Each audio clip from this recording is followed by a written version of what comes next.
This is the Discovery Files podcast from the U.S. National Science Foundation. I'm Nate Podker.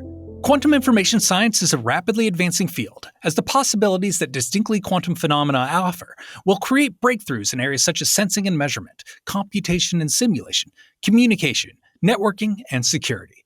But to make these technological quantum leaps happen, we need to understand and control these quantum phenomena. Dolev Bluvstein is pursuing his PhD at Harvard University, working in the Lukin Group at the Quantum Optics Laboratory, where they are making strides in advancing quantum computing. Mr. Bluvstein, thank you for joining us today. Thank you for having me. So I'd like to start with a little bit of background, and I'm curious how you got interested in physics and quantum mechanics and quantum computing. Kind of give us the little overview of your journey there. So I got interested in physics when I was a child. I think I probably read one of Stephen Hawking's books, and I really enjoyed it. I also really enjoyed was a bit of a tinker. But then I think when I wanted to get into quantum mechanics, I think I probably had no idea what I was actually talking about, but I thought it was very interesting. Well, I like the way you say that, because I think a lot of people don't really know what you're talking about when you say quantum anything. It's like what's in the movies compared to what's real, and what's like kind of the headlines that are trying to blow up what's actually happening. So we're going to get into all of that today as part of the great bit of this conversation. And I want to start with kind of defining what qubits are, because I think the fundamentals to how this works is really... Yeah. Okay. So yeah, great. Fantastic. So in our normal computers, in our classical computers, like we would call it, like in your laptop or your phone, the fundamental operating unit is the bit. The fundamental unit of data is a bit, which is 0 or 1. It's binary. And when you do computations, you do them on bits. So if you have, 0 and 1, and you apply some rule to it, such as if this bit is in 1, do something to the other one. That's how we, run computations with our computers. And that's, what we've been able to use to do all these incredible things with computers. Roughly 100 years ago, right, people just started to discover quantum mechanics, and they were not discovering it as a kind of, here is this amazing technological innovation. They were discovering it from very fundamental physics as kind of, there were some open questions in physics at the time, and it turned out that quantum mechanics was an answer, and kind of opened this whole box of new questions. And, in the past several decades, people have started to wonder if in our computers, if we don't have them be bits like 0 and 1, but we have them be quantum bits, which can be 0 and 1 at the same time, and in kind of various different combinations of that, can we do different things? Because now, if, we have, a quantum bit, and then one of them is in 0 and the other one is in 0 and 1, and we say, oh, if it's in 1, do something to the other one, then now it does multiple different possibilities at the same time. And the two really unique aspects of quantum mechanics that we try to use when we're building quantum computers is that of superposition, the fact that quantum bits can be, in multiple states at the same time, and entanglement, the fact that, the state of another quantum bit can depend on the state of the first quantum bit. And what people have discovered roughly 30 years ago is that actually, if you're really clever about how to use these rules, it doesn't work always, but if you're very clever about how to use these rules, there are some problems that you can solve exponentially faster than normal computers. And that's what we're working on with qubits.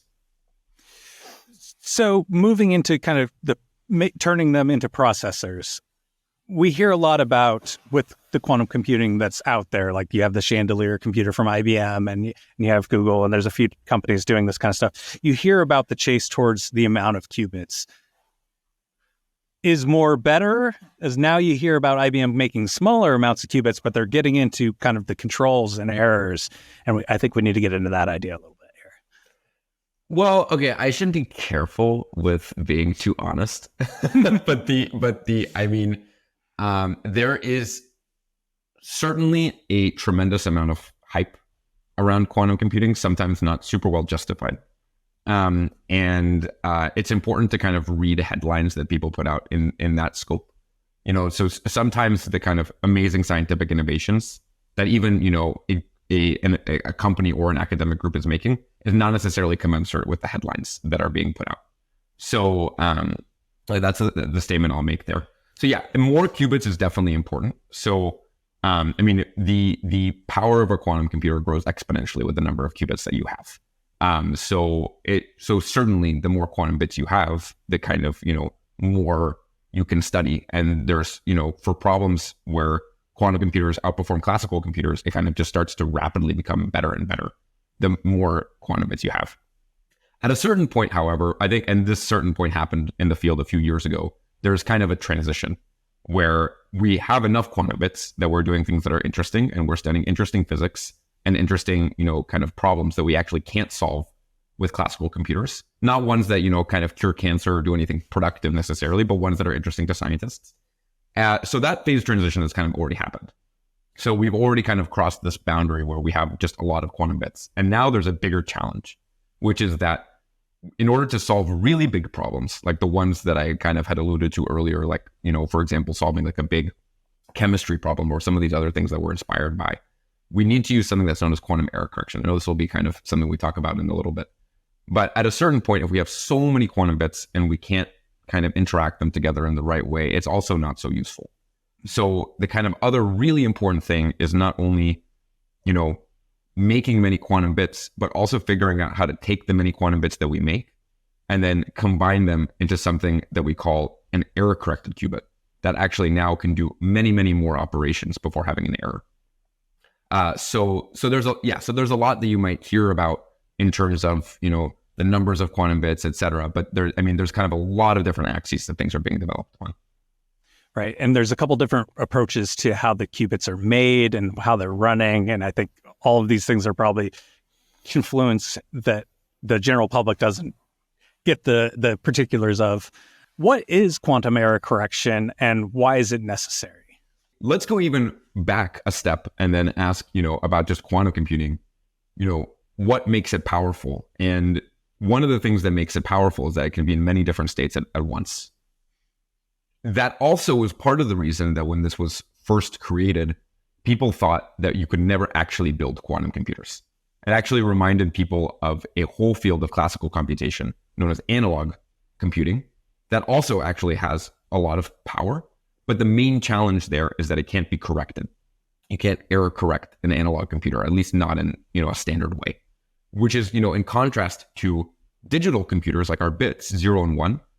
These classical bits that we have in our computer are actually kind of naturally error corrected by their environment. They're stabilized by their environment. With quantum bits, it's actually very challenging because, like I said, with classical bits, 0 and 1, if I give you a bit 0 and we all take a picture of it, we all now know it was bit 0 and it's become protected. But in quantum mechanics, if I have a qubit and it's in state 0 and 1 at the same time, and now we take a picture of it, then it collapses. It goes into either 0 or 1 probabilistically, and we collapse the state because we measured it, and we destroy the quantum information. So the way that classical and quantum mechanics interact with their environment is very different. Classical bits become naturally protected. Quantum bits become naturally destroyed. It's this process known as decoherence, and it's fundamental to quantum mechanics. So for this reason, actually, when people first invented some of these, very powerful algorithms, there was a broad amount of skepticism in the field, essentially saying that, this sounds great, but we know that you can't ever possibly do this because we, know that actually quantum bits are intrinsically fragile. And moreover, so people turn to kind of concepts of, for example, error correction. So classical error correction is a very simple concept, and it's something that we use, for example, pervasively in communication, is if you have a bit 0, and now you actually intentionally copy it 3 times, for example, and now it's 0, 0, 0. If one of these bits fails, you can measure it, see that it was 0, 0, 1, and you can return to your original state. Quantum, however, there's a big problem, which is that we can't copy quantum information. So we can't take a qubit, which was in some state psi, and then now copy it 3 times. That's not allowed by quantum mechanics. So actually going back all the way to the beginning of the field, people thought that we need quantum error correction to actually build large-scale devices. And they were concerned that quantum error correction actually physically is not even possible because of this fact that you can't copy quantum information. And then it was a remarkable theoretical breakthrough that showed that it is in fact possible. So what you do with quantum mechanics, and the way you kind of do error correction is very different. You take a qubit that you care about, and then now you use entanglement in order to spread it out. you take the single quantum bit and you use entanglement to hide it across many physical qubits. You delocalize it as much as possible. And now, if the environment comes in and it measures one of your physical quantum bits that you hid this information in, it actually will learn nothing about the state that you hid. And that's how quantum error correction works. It also, however, is much more challenging than classical error correction. Okay, but that's a lot of, kind of details about that. But why it's so important is because, because decoherence is so intrinsic about quantum mechanics, for some of these large scale problems we have in mind, we know that we need to do something like trillions of operations without having an error in order to successfully run the algorithm. And when the field was first invented, people could do 10 operations. Now we can do, maybe 1,000 operations on a quantum bit before there's an error. And we don't have any hope because of decoherence that we'll actually ever get to 1 trillion without using quantum error correction. So it's actually really the theoretical breakthrough of quantum error correction that allowed the field to take off, because that's when people actually believed that you could really build these devices. The challenge, however, is that it's very hard to do, which is only very recently moving into the laboratory. I think I skipped a concept we should explore a little bit, and I'm trying to think of how to ask it really. It's like we got into the technicals of what is happening, but I want to ask you about some of the things quantum computing might be used for specifically. Like you mentioned, like complex algorithms, but I think some of the particulars, like modeling behaviors genetically or something that like classical computers can't really do. I think I want to get some sort of question that gets to that a little bit before we move forward, because I feel like I messed up part of that flow there for the thought process. What are some of the complex problems that a quantum computer might be able to answer that classical computers can't? Yeah, great question. So, and the answer is it's actually super tricky to find out. And it's also a major challenge in the field currently, a major theoretical challenge. So, broadly, because the quantum bits can go into many states at the same time, they can do, in principle, many different types of computations at the same time. You can do addition on many different, on exponentially many different numbers at the same time. In principle, that can be very powerful. In practice, you have to be very clever with how you kind of utilize all of this. So, there are, as scientists, I'm a scientist, this is the best tool to study quantum mechanics, no doubt. If we were interested in solving quantum mechanical problems, this is the best tool for it. And we'll continue. It already, I think, for almost all problems we're interested in, is the best tool for studying quantum mechanics, at least the kind of in systems we can simulate. And looking into the future, that will continue. So, and there's things there that we are already kind of starting to look at that might actually be, useful to, for example, material scientists, where if we can, simulate, dynamics or ground states or kind of the state that the system is in of a kind of complex material, it could actually kind of give us some new insight in terms of, for example, how superconductors behave. It's one of the things that we would like to study. It's not completely clear. We're going to have to kind of really be able to try to do this and then really try to answer questions and then see if it actually can impact material science, which is also going to be highly non-trivial. There's also questions in, for example, math, where the kind of classic example is factoring, that quantum computers can clearly be much, much better at. We're also interested in understanding if it can be used, for example, to simulate molecules. And it seems like in certain cases, there can actually be quite a lot of advantages in chemistry by using quantum computers. But that's also kind of a contentious topic. So maybe my overall theme here is that scientifically, it's unambiguous that quantum computers are useful. And one of the kind of big challenges of, not my generation as much, but probably the generation that kind of precedes, will be to actually take these devices and then we'll actually have them and we won't be able to speculate about them anymore. And then we'll actually have to do useful things with them. So, yeah. So, that's another kind of outstanding challenge in the field, is what are the real use cases of this device?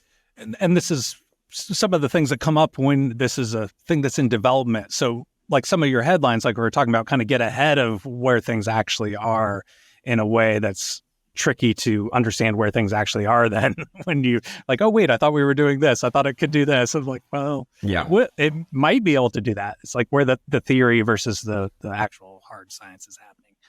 But maybe I'll say one more thing, if that's okay. So I'll make a more optimistic comment now, which is that so there are problems that we think that they could be useful for. And we would like to use, for example, quantum computers for drug discovery or things like that. And there is a sense in which we can use quantum computers to understand molecules and understand materials better.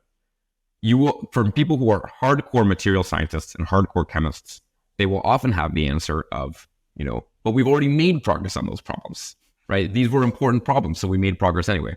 So it's a little hard to predict, right? Because it's a moving target. Because if you ask material scientists and chemists, can I use this tool? And they'll say, yeah, but we already have these other techniques.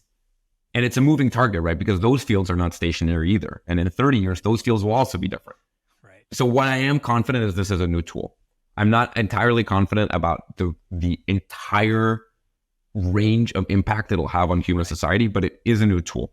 And fields will develop, and fields will probably learn how to use it in some way or another. Absolutely.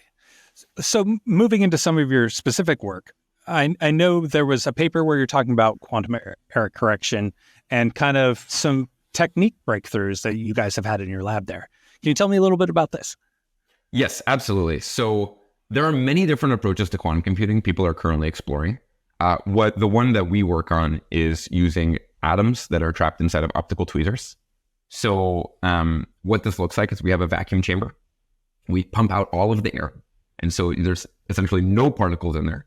And then we release a few particles, rubidium particles, and then we trap them in laser light using standard atomic physics techniques. And then we have tightly focused laser beams. We have thousands of tightly focused laser beams that come through a microscope objective, and each one captures one atom. And this single atom, inside of it, it has two magnetically insensitive levels, and these are the levels that we use as our quantum bit, whether it's in this state or that state, or both at the same time. And two of the really important features of our approach is that we can actually get these quantum bits, even though they're very protected, they're magnetically insensitive, and they're isolated from their environment, so they can actually live for a very long time. We can get them to entangle with each other, to interact, through exciting them to these so-called Rydberg states. This is, when you study the hydrogen atom, you look at, like n equals 1, 2, 3, these kind of higher and higher lying orbital states. We excite these atoms to, n equals 70. So the atom grows in size tremendously. It grows to, hundreds of nanometers in size, from sub-nanometer. And now the properties change dramatically. And when we excite it to this really large state, it starts to really strongly interact with its adjacent atoms, and that causes them to entangle. The other thing that's really special about our approach is that actually, because the quantum coherence lives so long, and because we just have this atom focused in this laser beam, if we actually just move the laser beam around, the atom just follows, and we can actually reconfigure our quantum processor in the middle of doing a quantum computation. That's the other aspect of our approach that's really unique. And so it turns out, so there's kind of two features of our approach that are exceptionally well suited to doing quantum error correction. And again, quantum error correction, we kind of know at this point is what we need to do in order to really build a large-scale quantum computer. So, okay, earlier when I described quantum error correction, I said we take a single quantum bit we care about, and then we hide it by entangling with many physical qubits, and we spread it out, and now it's safe. But the problem is now we need many physical qubits for this one logical quantum bit, this one error-corrected logical qubit.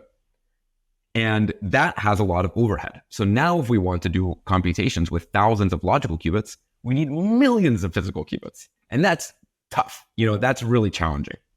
One of the beautiful aspects, though, of our approach is that all of the atoms are identical. I mean, people have known this working with atomic systems forever. We're not inventing this, right? But all of the atoms are identical. And what we're doing now, which is kind of a technical breakthrough in the study of quantum error correction in the laboratory, is parallel control. So we want to, take this logical qubit and hide it, and we want to now operate on this logical qubit. And in, systems that have come before, the way that you do this is you have these many physical qubits, and you work really hard to put each of them there, and you work really hard to manipulate each one of them just the right way. The big observation here is that when you're doing error correction, all of the physical qubits of your logical qubit just have to do the exact same thing anyway. And because they have to do the exact same thing anyway, and because they're all identical atoms, we can just do this with, a single pulse, with a single control beam. So now we're not controlling single atoms, we're not controlling single physical qubits, we're controlling single logical qubits. And so what this looks like is we take a logical qubit, we hide it, we spread it out. And then now if we want to do a gate, like an operation on this degree of freedom, we don't do something unique to each individual physical qubit of the block. We take one big beam and we essentially take this one big beam and illuminate our one big logical qubit. It looks like a big atom with this one big beam. And then in this single parallel step, we can do this operation on the logical qubit. So that's something that's really unique to our approach. And then the second part, which is really unique to our approach, is the fact that we can move quantum bits around in the middle of the quantum computation. And the reason this is so important is now imagine we have two of these logical qubits. We took one and we hit it here. We took another and we hit it here. But now we want them to interact. By hiding them, we made them safe from the environment, but unfortunately, we also made them safe from each other. It becomes quite hard to interact these two. And if we want to interact them, for example, through an interface on a chip, it's actually something that's quite noisy, and it actually takes a lot of operations to correct the errors that we introduce by trying to do this. But the beautiful aspect of being able to move quantum bits around in the middle of the computation is that now we can just take these two, put them right on top of each other, and now we can just interact these two hidden degrees of freedom directly with each other without kind of revealing the state. And in this way, we can also do an entangling gate between our logical qubits with just a single global parallel step. So those are the two things that are quite unique to our approach. And that's why, these two challenges, the kind of challenge of wiring all of your qubits and the challenge of manipulating on these logical qubits once they're delocalized, is what has limited previous studies to, 1, 2, or maybe 3 logical qubits and, one logical operation. And in our work here, we go up to 48 logical qubits and, hundreds of logical operations. And those two are really the secret. It's, we're not programming very, very complex physical qubit circuits. We're programming simple logical qubit circuits where we're just doing the operations on the logical qubits. And that's what makes it so much simpler. What's special about your working group at Harvard? Tell me a little bit about what you guys are doing at the Center for Ultra Cold Atoms and in the Lukin Group. Misha Lukin. Yeah. Yeah. So the Center for Ultra Cold Atoms and Misha Lukin's group, and this is to credit both Misha and the Center for Ultra Cold Atoms, is an exceptionally collaborative place. And that is so super central to everything we've done here. We did not have, a grand master plan 4 years ago that we were going to do all these things. It kind of organically develops over time, just like all science does. Yeah, I think moving forward, when I kind of consider what I want to do in the future as an academic and as a scientist, I think this collaboration model of collaborate as much as possible and share ideas as much as possible is just such a central thing that I want to continue. And that's something that the Center for Ultra Cold Atoms does so remarkably well. Yeah. Right. And then you end up getting people in kind of different disciplines that ended up bleeding in, and you just get ideas going all kinds of different directions. And that's exactly right. I wanted to ask you about your experience with the Graduate Research Fellowship. You got that award a couple of years ago, and tell me about what that experience was like and what you've been able to accomplish because of it. So having the funding from the GRFP has been, definitely an amazing kind of, it's been an amazing resource. So, and that I had in kind of the first few years of my PhD. When I started my PhD, I was actually kind of exploring broadly my interests, and being able to have kind of funding regardless, I think was fantastic. And it allowed me to kind of think critically about what exactly I want to do and evaluate the different possibilities, and then conclude what I was most interested in and what I thought was going to be most exciting for me to work on.